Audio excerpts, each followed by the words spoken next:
भी तो आप लौट कर आए थे सलाहुद्दीन, और फिर जुदाई का वक्त आ गया। अगर तुमने बेलियन वाली गलती दोबारा ना की तो करक की फतह हम मिलकर हासिल करेंगे। बेलियन हाथ से निकल चुका है। अब ये वाज़ेह है कि इससे हौसला पाकर सलाहुद्दीन करक की जाने पेशकदमी करेगा। क्या आप कर की बात कर रही हैं? एबेलियन में जो मैंने खोया है, अब वो मैं करक और यरूशलेम में वापस हासिल करूं।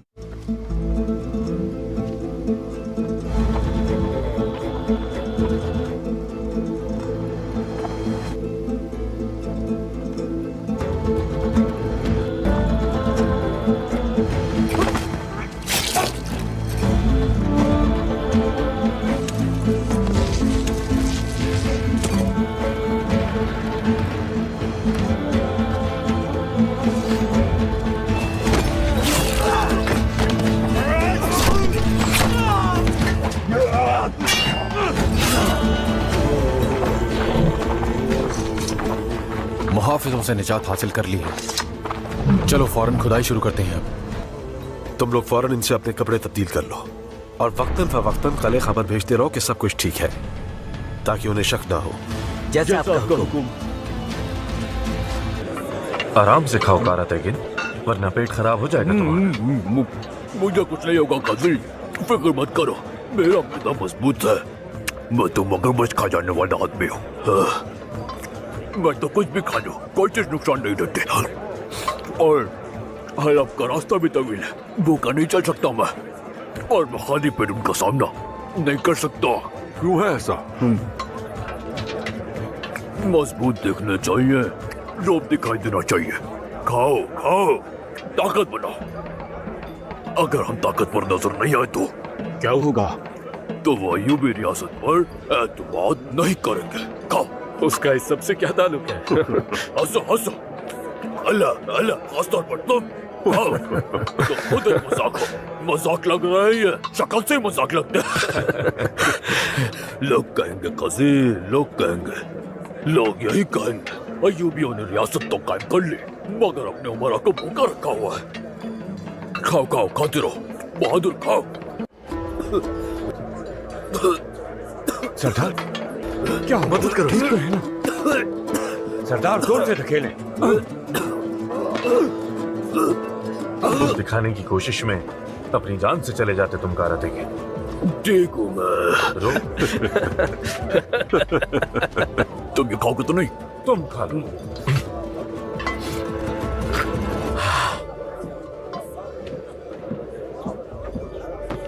हाँ? मैं तुम्हारी हिम्मत को दाद देता हूँ। अब ऐसा और नहीं चलेगा।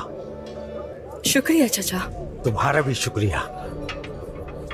देखो बेटी, मैं तुम्हारे बाबा की तरह। मैं वो बाप बंद कर चुकी हूँ, उसे दोबारा मत खोलिए। तुम्हारे लिए कोई नेक आदमी ढूंढता हूँ मैं। ठीक है, मैं तुम्हें इसकी उजरत देता हूँ।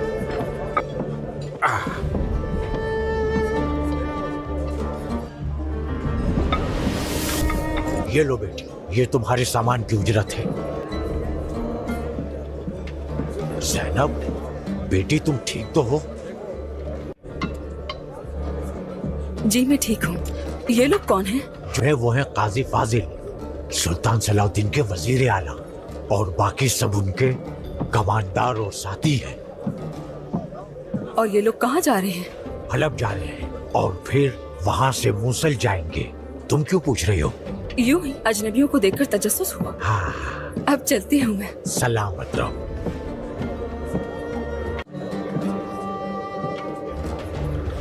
जी भर के खाना खा लो, आज बहुत खा लिया मैंने।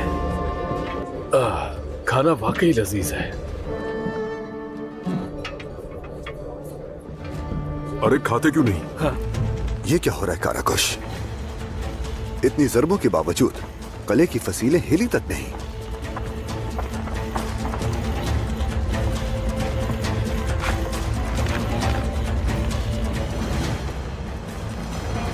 मेरे सुल्तान, आपने फसील के हिस्सों की मजबूती पर जो तफसीलात मंगवाई थी वो आ गई हैं।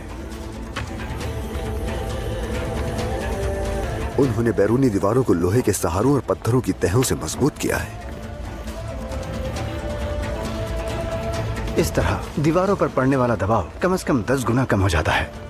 तो फिर एक बार के नुकसान के लिए हमें 10 बार वार करना होगा, क्या ये दुरुस्त है?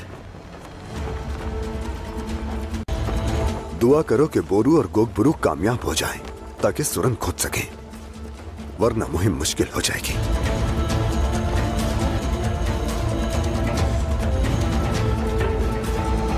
सलाहुद्दीन की मंजनीकों की ज़रबें हमारे किले का एक भी बुर्ज गिराने में नाकाम रही हैं। बहुत खूब, लेकिन क्या फौज किसी भी अचानक होने वाले हमले के लिए तैयार है? फिक्र मत करो लॉर्ड गाई, सब कुछ मेरी मिला और मेरी निगरानी में है। और ये भी कि हमारे किले के अंदर सलाहुद्दीन के खून का कोई गद्दार मौजूद नहीं। ये सुनकर अच्छा लगा। बाज़ंतीनी मददगार फौजें करक पहुंच चुकी हैं। शहंशाह का हुक्म है कि मैं उस दस्ते की क़यादत करूं। हाँ बैलियन, खूबसूरत मारिया का महल निहायत कीमती है, मुबारक हो। फजूल बातें सुनने के बजाय किले के दिफा पर तवज्जो देना बेहतर समझता हूँ, लेकिन तुम मेरे सब्र को मत आज़माओ। करक की फतह और सलाहुद्दीन की यकीनी शिकस्त के नाम।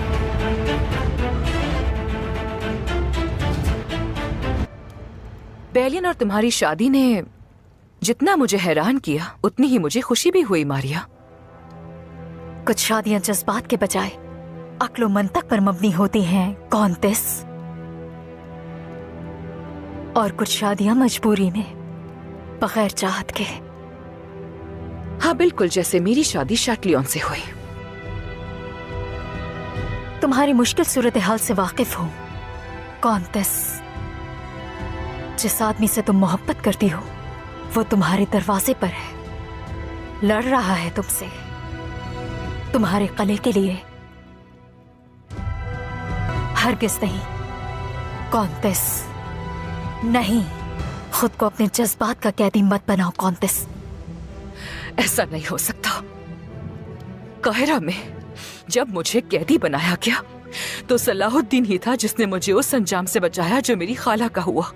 ये सच है, लेकिन उसके खिलाफ मेरे दिल में मौजूद रंजिश कभी खत्म नहीं होगी। तुम्हारी खाला को क्या हुआ था? ये एक पुरानी दास्तान है, लेकिन तुम मुझ पर यकीन रखो मारिया, इस बार सलाहुद्दीन का सामना अपने जज्बात की गुलाम किसी कमजोर औरत से नहीं होगा, बल्कि ऐसी दुश्मन से होगा जिसे वो कभी ज़ेर नहीं कर सकेगा, और ये हर एक पर आया होगा।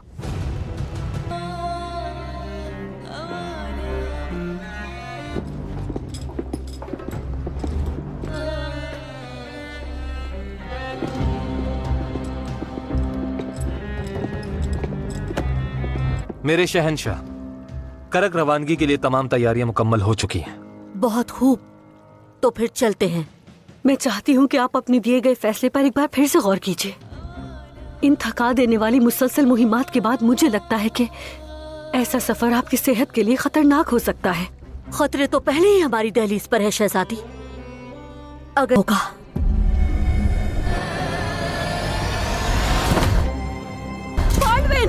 शहंशाह मौज़म। Baldwin, Baldwin. भाइयों, तबीब को बुलाओ जल्दी, जल्दी बुलाओ तबीब को।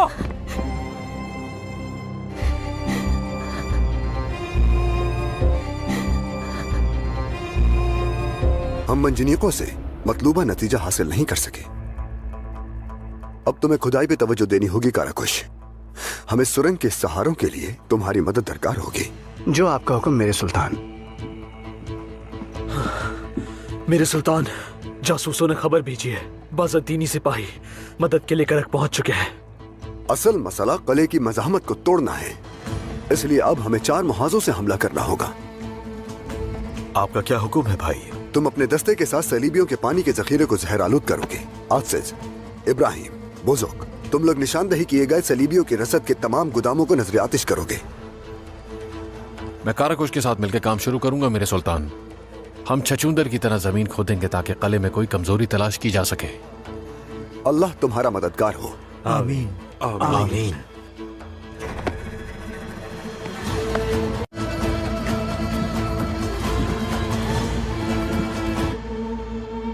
तुम यहां पर क्यों खड़े हो बोरू?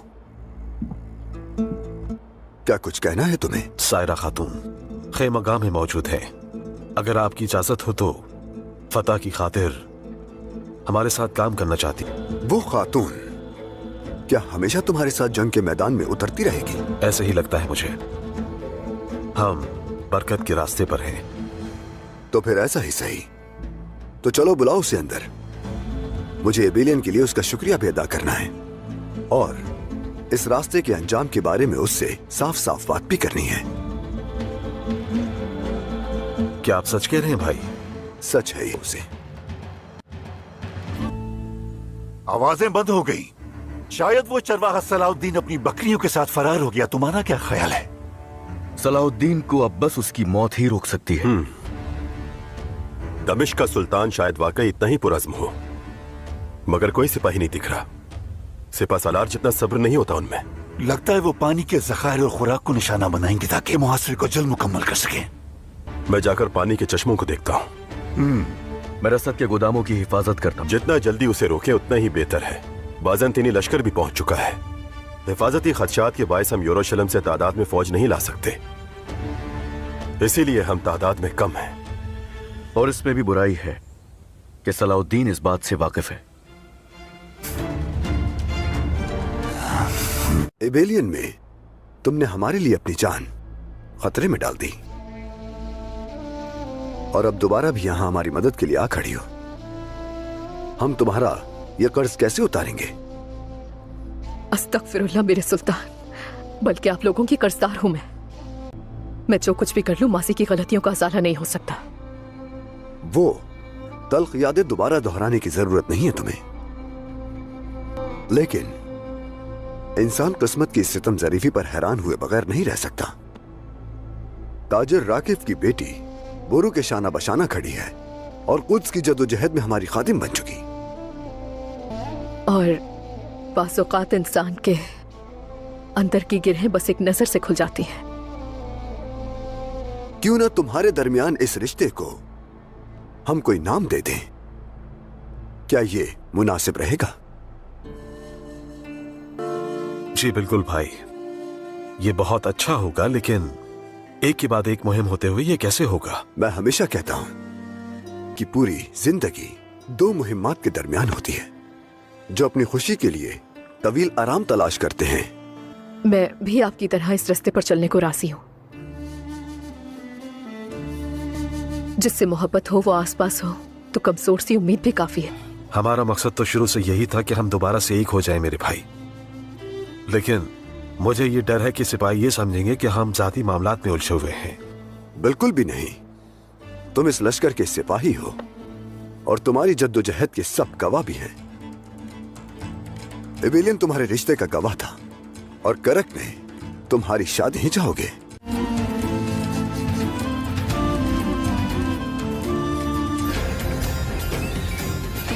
आपने जो बात की वो खूब है, मगर सुल्तान सलाहुद्दीन किस हक से खुद को हुक्मरान समझता है? काजी फाजिल,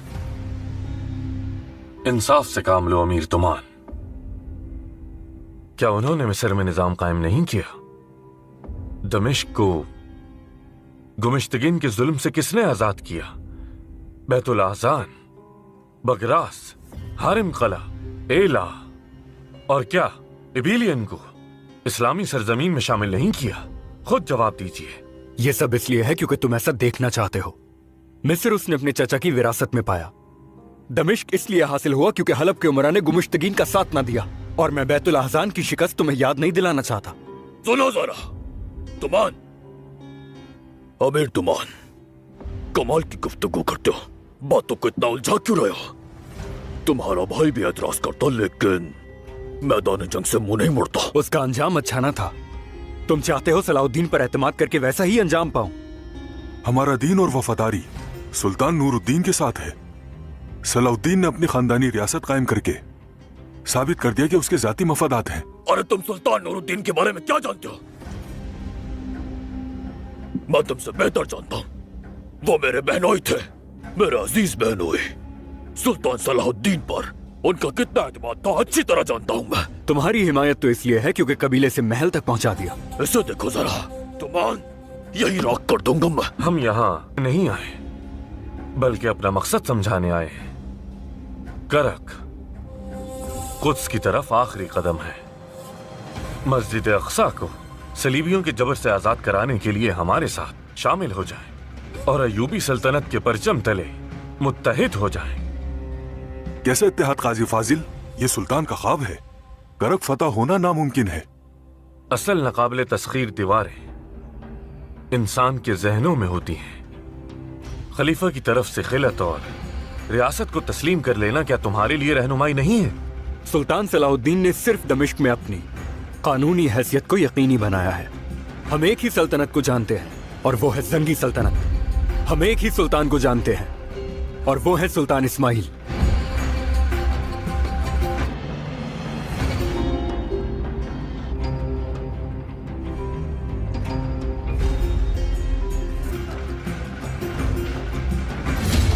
चलो जल्दी करो, शाबाश।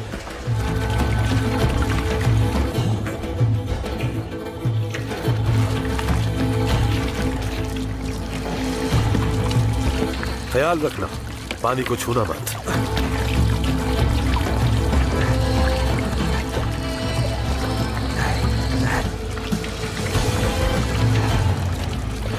हम वापस जा रहे हैं, चलो।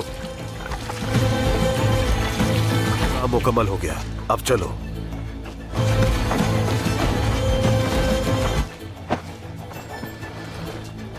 चलो चलें।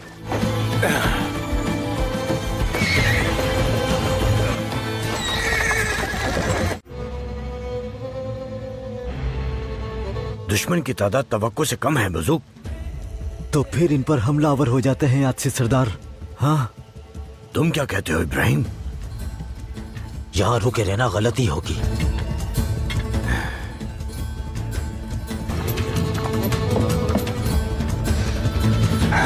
हमला हो गया है।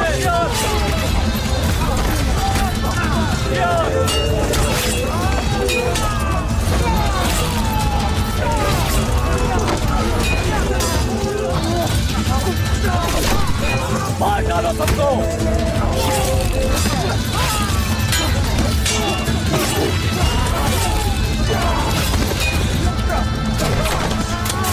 की सरदार गिडी लोजीनिया मेज पर हाथ मारता है। सलाहुद्दीन हमें सिर्फ तलवार से नहीं हरा रहा, वो हमारे खौफ से हमें तोड़ रहा है। रिनाल्ड ऑफ शतीलोन जहरीली मुस्कुराहट के साथ कहता है, तो फिर इसके ईमान को निशाना बनाओ। उसके करीबी लोगों को, उसके सिपा सलारों को एक खुफिया नक्शा खोला जाता है जिसमें खुमा खलब और मिस्र के रास्ते दिखाए गए हैं। नाज़रीन, अगर हमने इस इत्तेहाद को तोड़ दिया तो सलाहुद्दीन अकेला रह जाएगा। कुछ यूँ की इनकी जो बात होती है। और नाज़रीन, अब हम आपके सामने पेश करते हैं सलाहुद्दीन अयूबी का दरबार। दमिश्क। सलाहुद्दीन अयूबी सादा लिबास में नमाज के बाद दुआ मांग रहा है, ए अल्लाह, अगर ये जंग तेरी रज़ा के लिए है तो मुझे साबित कदम रख, और अगर मेरे अंदर गरूर है तो मुझे तोड़ दे। नूरुद्दीन ज़िंदगी के पुराने साथी बोलते हैं, सुल्तान, दुश्मन हमारे खिलाफ नया जाल बुन रहा है। सलाहुद्दीन आसगी से खड़ा होता है। जाल बुनने वालों को याद रखना चाहिए, मोमिन का सबसे बड़ा हथियार उसका यकीन होता है। और नाज़रीन, रात का वक़्त मुस्लिम लश्कर पर अचानक हमला, तलवारों की जंकार, घोड़ों की चीख और आसमान पर आग के शोले। एक सिपाही चलाता है। ये हमला अंदर की महबरी से हुआ है। सलाहुद्दीन खुद मैदान में उतर आता है। जो अल्लाह के नाम पर निकला हो वो धोखे से नहीं मरता। वो एक के बाद एक दुश्मन को गिराता है, लेकिन इसकी आंखें अपने ज़ख्मी सिपाही पर ठहर जाती हैं। नाज़रीन, एक कैदी सलीबी सिपाही चीखता है, तुम में से एक हमारा है, तुम्हारा ही आदमी हमें रास्ते दिखाता है। दरबार में सन्नाटा। सलाहुद्दीन की आवाज़ भारी हो जाती है, अगर ये सच है तो ये तलवार से बड़ा ज़ख्म होगा। तहकीकात शुरू होती है और शक एक करीबी कमांडर पर जाता है। रात सलाहुद्दीन खैमे में अकेला बैठा है। सलाहुद्दीन सल्तनत फतह करना आसान है, मगर इंसानों के दिल जीतना मुश्किल।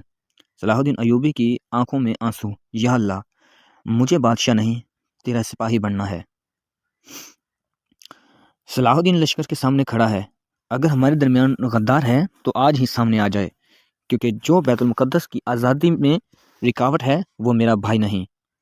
एक शख्स कांपते हुए आगे बढ़ता है। सबकी सांसें रुक जाती हैं।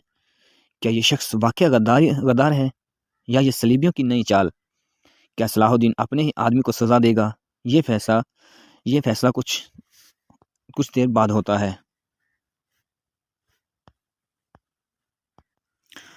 और नाज़रीन, ये वो रात थी जब हवा भी साकिन थी और सितारे भी जैसे किसी बड़े फैसले का इंतज़ार कर रहे थे।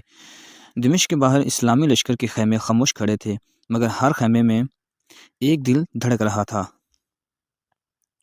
क्योंकि सब जानते थे कि यह सिर्फ एक जंग नहीं, ये उम्मत की तकदीर का सवाल है। सलाहुद्दीन अय्यूबी रात के आखिरी पहर वज़ू करके तन्हा नमाज में खड़ा है। इसकी आवाज़ कांपती है, ऐ मेरे रब, अगर बैतुल मुक़द्दस की आज़ादी मेरे हाथों में लिखी है तो मुझे गरूर से बचा लेना, अगर मेरी मौत लिखी है तो मुझे शहादत अता फरमाना। वो सजदे में रोता है। ये आंसू कमज़ोरी नहीं थे, ये वो ताकत थी जो सल्तनतें बदल देती हैं। यरूशलेम में सलीबी सरदार जमा हैं। रिनाल्ड और आता है, हमने उसके लश्कर को नहीं तोड़ा तो उसके ईमान को तोड़ेंगे। एक सलीबी जासूस कहता है, सलाहुद्दीन के लश्कर में भूख फैलाओ, शकूक फैलाओ और गद्दारी के बीज बो दो। हंसी गूंजती है, मगर उन्हें मालूम नहीं कि वो किस दुश्मन से खेल रहे हैं। सलाहुद्दीन के दरबार में कैदी पेश किया जाता है। वो चीखता है, तुम में से एक सलीब के लिए काम करता है। खामोशी। सलाहुद्दीन की आंखें एक एक चेहरे को देखती हैं। अगर कोई गद्दार है तो आज सच सामने आएगा, क्योंकि अल्लाह की राह में धोखा नाकाबिल माफ़ी है। तो नाज़रीन, एक कमांडर पर शक। वो रोते हुए कहता है, कसम है अल्लाह की, मैं बेगुनाह हूँ। सलाहुद्दीन खामोश, फैसला मुखर। सूरज निकलते ही दुश्मन हमला करता है। घोड़ों की टाप, तलवारों की आवाज़ और तकबीर की गूंज। अल्लाह अकबर। सलाहुद्दीन, अगले सफ में पीछे मत हटना, आज हमारी पीठ नहीं, हमारे सीने दुश्मन की तरफ होंगे। एक सिपाही शहीद होता है। सलाहुद्दीन उसका सर थाम लेता है। तुम जिंदा हो, तुम अल्लाह के पास जिंदा हो। जंग आग बन जाती है। जंग के वक्फे में सलाहुद्दीन लश्कर को जमा करता है। हम सोने के लिए नहीं निकले, हम जीने के लिए निकले हैं।